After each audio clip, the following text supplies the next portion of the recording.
Assalamualaikum warahmatullahi wabarakatuh. Halo anak-anakku, selamat pagi. Selamat berjumpa kembali dengan Bu Sri Wahyuningrum. Semoga kalian pagi ini dalam keadaan sehat, selalu bahagia dan tetap semangat. Pagi ini Bu Guru akan menyampaikan materi tentang menjadi orator ulung melalui teks pidato persuasif. Untuk menjadi orator ulung melalui teks pidato persuasif yang baik itu bagaimana? Ya. Pidato atau orasi merupakan kegiatan berbicara untuk menyampaikan suatu hal di depan umum. Hal yang disampaikan orator bisa berupa pendapat, gagasan, informasi, atau pesan-pesan tertentu. Pidato akan menarik apabila sang orator mampu menyampaikan isi pidato dengan vokal yang jelas dan lantang. Intonasi yang tepat. Intonasi meliputi nada, tempo, dan jeda. Setelah itu kita bisa memainkan ekspresi atau wajah, antara lain roman muka, kontak mata, dan gerakan tubuh. Teks pidato persuasif merupakan pidato yang berusaha untuk membujuk secara halus atau mengajak pendengar dengan menyampaikan pendapat, gagasan, dan alasan yang jelas, masuk akal, dan dapat dipertanggungjawabkan kebenarannya. Berikutnya kita menuju langkah-langkah menyimpulkan isi teks pidato persuasif. Langkah-langkahnya antara lain mendengarkan atau menyimak isi pidato. Setelah itu menentukan topik pidato. Setelah menentukan topik pidato, mencatat butir-butir penting dalam pidato. Dilanjutkan dengan menyimpulkan gagasan, pandangan, atau pesan dalam pidato.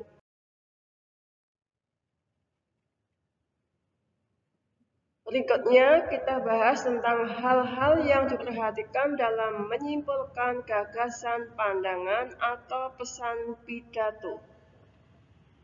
Apa saja itu? Yang pertama, memuat seluruh butir penting dalam pidato. Yang kedua, tidak menyimpang dari isi pidato. Yang ketiga, bukan ringkasan pidato, tetapi penafsiran pendengar terhadap hal yang disampaikan. Yuk kita lanjutkan lagi. Kita sampai pada struktur teks pidato persuasif. Struktur teks pidato persuasif terdiri dari pembukaan. Yang kedua, isi pidato. Yang ketiga, penutup pidato. Pembukaan berupa salam pembuka, ucapan atau sapaan penghormatan, dan ucapan rasa syukur.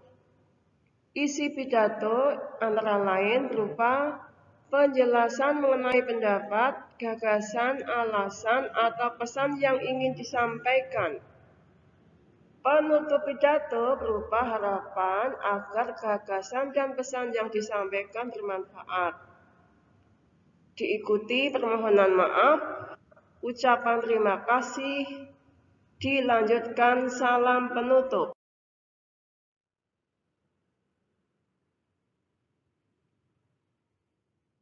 Nah, kalian akan saya ajak untuk mengerti tentang ciri kebahasaan teks pidato persuasif.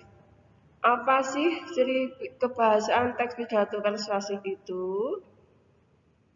Ciri kebahasaan teks pidato persuasif terdiri dari kalimat aktif, kata tugas, kosakata emotif, kosakata bidang ilmu atau disebut istilah, sinonim atau persamaan makna, Yang terakhir yaitu kata benda abstrak. Mungkin kalian baru kali ini mendengar tentang kata benda abstrak. Kata benda abstrak adalah kata benda yang tidak dapat dilihat, tapi dapat kita rasakan. Contohnya ada angin. Angin dapat kita rasakan, tapi tidak dapat kita lihat yang kayak apa sih angin itu. Kemudian perbuatan kebaikan.